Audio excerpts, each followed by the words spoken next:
فاذكروني أذكركم واشكروا لي ولا تكفرون يا أيها الذين آمنوا استعينوا بالصبر والصلاة إن الله مع الصابرين. Hadis 554 Tuhan Abil Ahwas an Abi Dzarrin radhiyallahu anhu qala Rasulullah sallallahu alaihi wasallam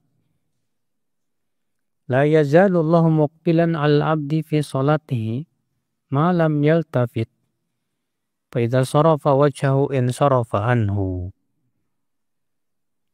Allah senantiasa menghadap kepada seorang hamba dalam salatnya selama ia tidak menengok.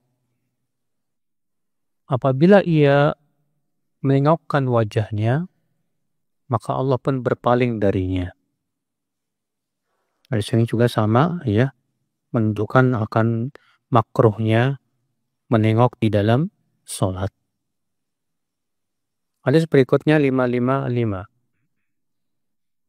Wa Nabi Hurairah radhiyallahu anhu qala Awsani khalili sallallahu alaihi wasallam bisalas wa nahani an salas.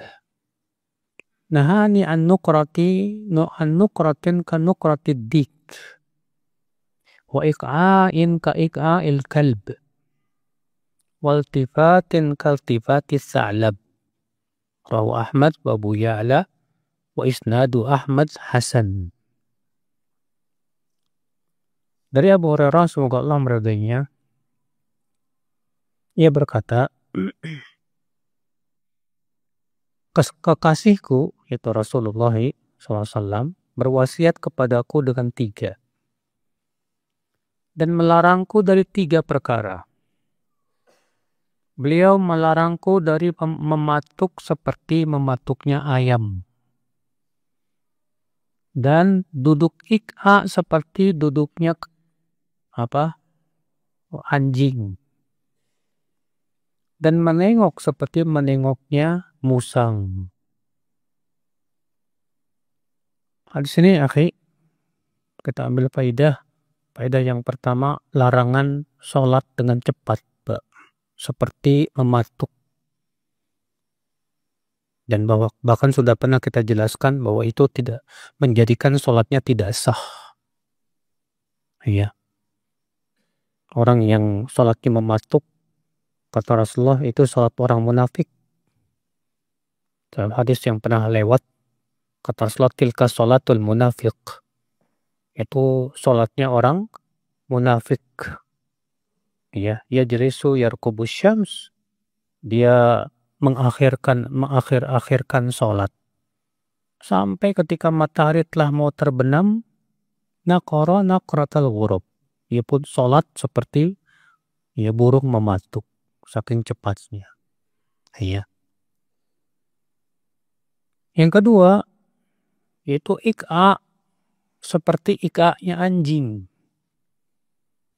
Seperti apa ika'nya anjing? Penafsiran yang paling sahih dari penafsiran para ulama, yaitu seseorang duduk di atas pantatnya, sementara 2 telapak kakinya berada di samping kanan dan kiri.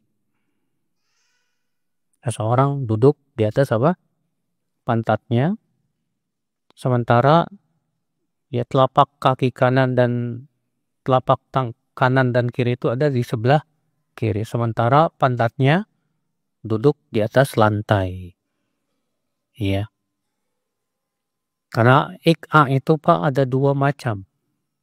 Ada ik'a yang haram dan ada ik'a yang sunnah.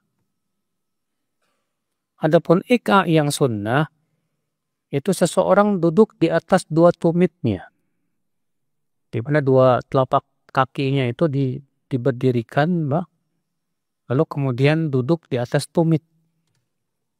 Dan itu hanya ada pada duduk di antara 2 sujud saja.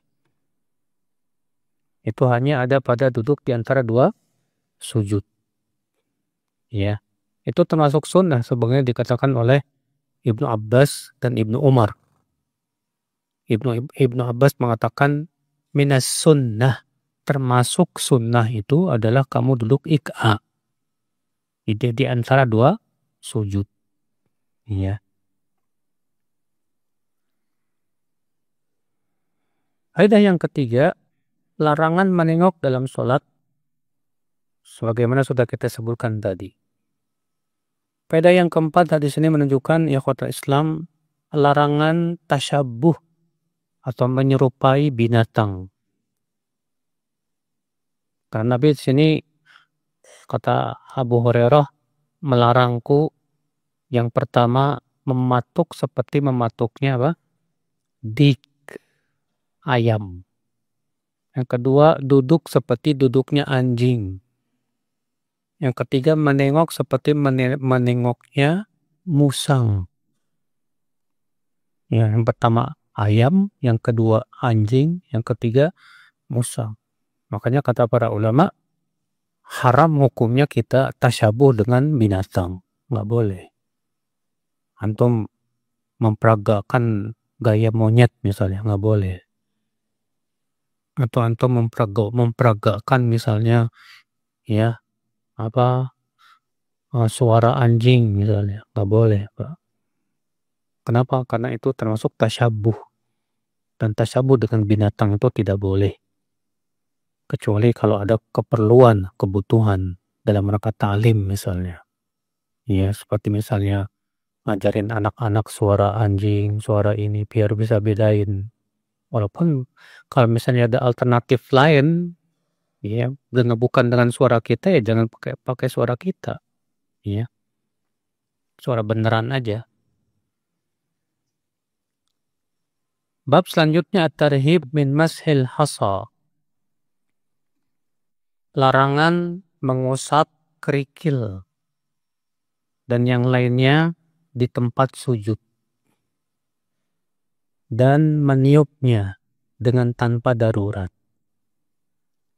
Karena kan di zaman Rasulullah, Pak, nggak kayak zaman kita. Kalau kita kan sholatnya di atas karpet ya, permadani. Kalau di zaman Rasulullah SAW itu yang namanya masjid itu ya pasir aja begitu. Jadi kalau sujud di atas pasir pasti akan menempel tuh kerikil di sini. Ya. Di tempat sujudnya juga ada kerikil-kerikil begitu. Nah, Nabi SAW melarang. Ya. Hadis 556 an Mu'ayyaqib radhiyallahu anhu anna Nabiya SAW qala la tamsah wa anta tusalli fa in kunta la budda fa'ilan fa wahidah taswiyatal hasa. Rawahul Bukhari wa Muslim wa Tirmidzi wa Nasa'i wa Abu Daud wa Ibnu Majah. Jangan kamu mengusap dalam keadaan kamu sedang sholat. Jika kamu harus mengusap, cukup satu kali saja, yaitu taswiyatul hasa. Maksudnya yaitu mengusap kerikil, baik yang ada di tempat sujud maupun yang nempel di mana? Di jidat. Boleh, tapi Nabi hanya memberikan kesempatan sekali saja. Lebih dari itu tidak boleh. Ya. Kenapa Nabi melarang, Pak? Dalam riwayat yang lain disebutkan, ikhwatul Islam, saudaraku seiman, apa hikmahnya itu? Disebutkan bahwa fa inna rahmah tuwajihuhu. Rahmat itu sedang menghadap kepadanya. Itu hikmahnya kenapa kita dilarang untuk mengusap apa? Kerikil. Ya. Hadis 557 an Jabir radhiyallahu anhu qala sa'altu an-nabiyya sallallahu alaihi wasallam an mashil hasa fi shalah. Faqala wahidah. Wala an tumsika anha khairun laka min mi'ati naqah kulluha sudul hadaq. Rawahu Ibnu Khuzaimah fi sahihihi.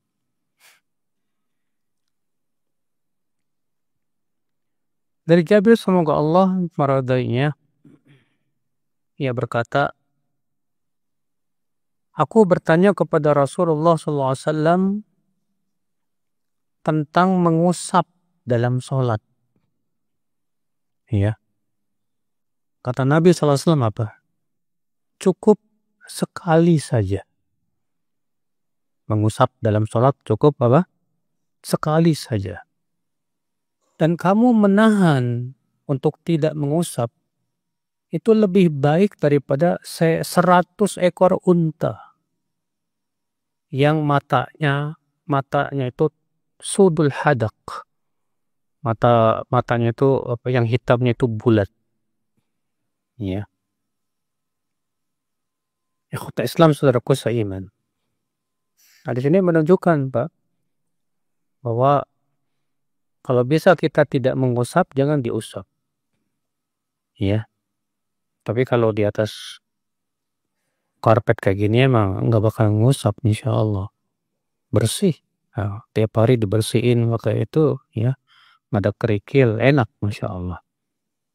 Karena di zaman Rasulullah SAW nggak ada karpet, nggak ada permadani. Sholatnya di atas apa? Pasir begitu. Ya.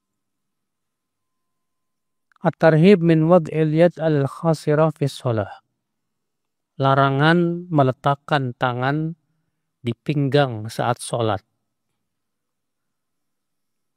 An Abi Hurairah radhiyallahu anhu qala nuhiya 'anil khasri fi sholah. Rahul Bukhari wa Muslim wa Tirmidzi wa lafdhuhuma anna Nabiy sallallahu alaihi wasallam naha an yusalli ar-rajulu mukhtasira.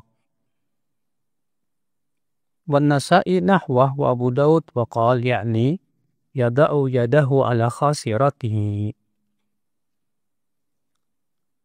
Dari Abu Hurairah, semoga Allah meridainya, ia berkata, dilarang khasar dalam sholat, yaitu meletakkan tangan di atas pinggang, tolak pinggang gini, Pak.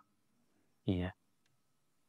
Dari Bukhari, Muslim, Tirmidzi, dan lafadznya adalah Nabi SAW melarang seseorang sholat dalam keadaan ikhtisar. Kata Abu Daud, maksudnya meletakkan tangannya di atas pinggangnya. Iya. Apa hikmahnya, Pak? Kenapa kita dilarang sholat dalam keadaan meletakkan tangan di atas pinggang? Ya, di antara hikmahnya disebutkan oleh Imam Nawawi, li'annahu fi'lul Yahud. Karena itu perbuatan orang Yahudi. Karena itu perbuatan orang yang Yahudi. Sebagian ulama lagi mengatakan, karena iblis ketika diturunkan ke bumi, dia turun sambil bertolak pinggang. Ya. Sebagian lagi mengatakan karena itu perbuatan orang yang sombong. Jadi itu semua dilarang. Makanya yang disyariatkan itu meletakkan tangan kanan di atas tangan kiri. Ya. Itu yang sunnah. Bab selanjutnya at-tarhib minal murur baina yadail musalli. Larangan melewat di depan orang sholat. Maksudnya melewat antara orang itu dengan sutroh. Ya, kalau dia sholat menghadap sutroh, nggak boleh kita lewat di antara dia dengan sutroh. Haram. Kalau mau lewat di belakang sutroh. Kalau nggak ada sutroh gimana? Kalau nggak ada sutroh dan kita memang sangat butuh untuk lewat, menjauh aja, Pak. Ya, menjauh. Tapi kalau nggak ada tempat lagi, lebih baik sabar untuk tidak melewat. Hadis 559. An Abil Juhaim Abdullah ibn al-Harith ibn Simmah al-Ansari qala Rasulullah sallallahu alaihi wasallam, "Law ya'lamu al-maru baina yaday al-musalli madza 'alayhi lakana an yaqifa 40 khairan lahu min an yamurra baina yadayhi." Qala Abu Nadhr, "La adri qal 40 yawman aw syahran aw sanah." Kalaulah, kata Rasulullah SAW, orang yang lewat di hadapan orang sholat mengetahui dosa apa yang akan ia dapatkan, maka ia berdiri 40 lebih baik buat dia daripada melewati di hadapan orang sholat. Abu Nadar berkata, aku tidak tahu 40 apa. 40 tahunkah? 40 bulankah? Atau 40 hari? Dikutip Bukhari, Muslim, Abu Daud, Tirmidzi, Nasai, dan Ibnu Majah. Hadis ini menunjukkan haramnya melewat di hadapan orang sholat. Nggak boleh. Ya. Maka dari itu, di sini Nabi SAW mengancam. Kata Nabi, lebih baik seseorang berdiri 40. Ya. Daripada dia melewat di hadapan orang sholat. Maka hadis ini menunjukkan akan wajibnya sutra. Memang terjadi ikhtilaf para ulama tentang hukum sutra, sebagaimana pernah kita sampaikan. Jumhur ulama berpendapat bahwa sutra itu hukumnya sunnah saja. Sementara sebagian ulama berpendapat bahwa sutra itu hukumnya wajib. Dan itulah pendapat yang sahih, yang benar. Kenapa? Karena pertama Nabi memerintahkan, menyuruh. Kata Rasulullah SAW, "Idza shalla ahadukum falyusalli ila sutrah wal yadnu minha." Apabila salah seorang dari kalian sholat, hendaklah sholat menghadap sutrah. Dan hendaklah ia mendekat ke sutrah. Ya, perintah. Dan perintah pada asalnya hukumnya apa? Wajib. Adapun jumhur, mengapa mereka mengatakan sunnah? Mereka beralasan dengan riwayat-riwayat bahwa Nabi SAW pernah sholat di Mekah tanpa sutroh. Namun Syekh Albani mengatakan bahwa semua riwayatnya dhaif, tidak ada yang sahih. Demikian pula dalam riwayat Bukhari dan Muslim disebutkan, kata Ibnu Abbas, aku mendatangi Mina dalam keadaan Rasulullah SAW sholat tidak menghadap tembok. Dalam riwayat Bazar ada tambahan, maksudnya tidak menghadap sutroh.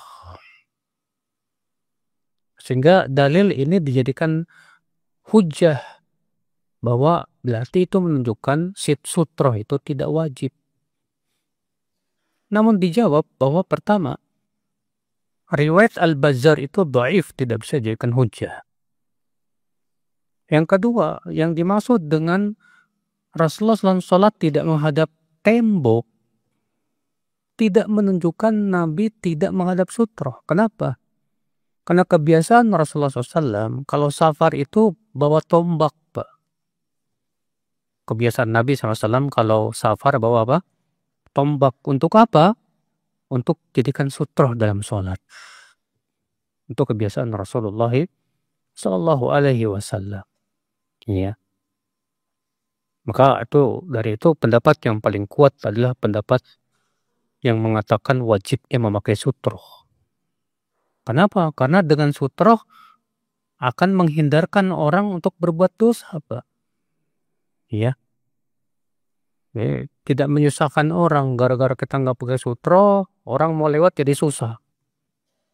Sementara melewat di depan orang sholat itu dosa. Ya. Kata Rasulullah SAW. Hadis 560, wa an Abi Sa'idin Al-Khudri radhiyallahu anhu qala sami'tu Rasulullah SAW yaqul, idza shalla ahadukum ila syai'in yasturuhu minan nas fa arada ahadun an yajtaza baina yadayhi falyadfa' fi nahrihi fa in aba falyuqatilhu fa innama huwa syaitan.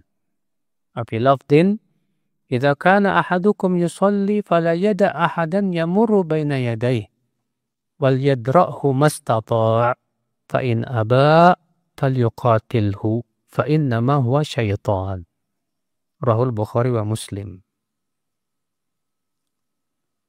Dari Abu Sa'id Al-Khudri, semoga Allah meridainya, ia berkata, aku mendengar Rasulullah SAW bersabda, apabila salah seorang dari kalian sholat menghadap sutroh, lalu ada seseorang yang mau lewat antara ia dengan sutroh, maka hendaklah ia cegah, ya, di naharnya. Nahar itu ini. Kalau ia tetap ngeyel mau lewat juga, maka perangilah. Karena orang ini setan, kata Rasulullah. Dan dalam lafaz yang lain, apabila salah seorang dari kalian sholat, jangan biarkan seorang pun lewat di depan kalian. Tahanlah sesuai kemampuan dia. Jika dia tetap saja mau lewat, perangi dia. Artinya cegah. Karena sesungguhnya dia itu setan. Dari Bukhari, Muslim, Abu Daud, dan yang lainnya. Hadis ini menunjukkan Pak, perintah Nabi untuk mencegah orang yang mau lewat di depan kita, Pak. Iya, cegah. Ini menunjukkan bergerak dalam sholat untuk kebutuhan tak masalah, boleh. Iya. Hadis ini juga menunjukkan ikhwatul Islam saudaraku seiman, iya, bahwa orang yang ngeyel tetap pengen lewat itu setan, Pak. Rasulullah menyebutnya sebagai apa? Setan.